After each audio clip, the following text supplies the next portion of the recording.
శ్రీనివాసుడి భక్తులకు మరో శుభవార్త అందించింది టీటీడీ. కాలినడక భక్తులకు ఇవాల్టి నుంచి దివ్య దర్శనం టోకెన్స్ జారీ పునఃప్రారంభించింది. వారం రోజుల పాటు ప్రయోగాత్మకంగా ఇది నిర్వహించనుంది.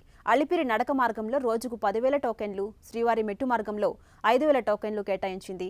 రద్దీ ఆధారంగా టోకెన్స్ కోటా పెంచే ఆలోచనలో ఉంది టీటీడీ. గతంలో కోవిడ్ కారణంగా దివ్య దర్శనం టోకెన్స్ నిలిపివేసిన టీటీడీ 3 ఏళ్ల తర్వాత తిరిగి ప్రవేశపెట్టింది.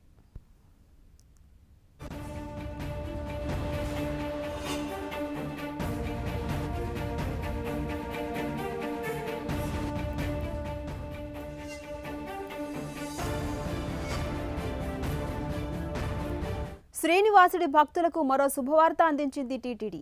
కాలినడక భక్తులకు ఇవాల్టి నుంచి దివ్య దర్శనం టోకెన్లు జారీ పునఃప్రారంభించింది. వారం రోజుల పాటుగా ప్రయోగాత్మకంగా ఇది నిర్వహించనుంది. అలిపిరి నడక మార్గంలో రోజుకు 10,000 టోకెన్స్, శ్రీవారి మెట్ల మార్గంలో 5,000 టోకెన్లు కేటాయించింది. రద్దీ ఆధారంగా టోకెన్లు కోటా పెంచే ఆలోచనలో ఉంది టీటీడీ. గతంలో కోవిడ్ కారణంగా దివ్య దర్శనం టోకెన్స్ నిలిపివేసిన టీటీడీ 3 ఏళ్ల తరువాత తిరిగి ప్రవేశపెట్టింది.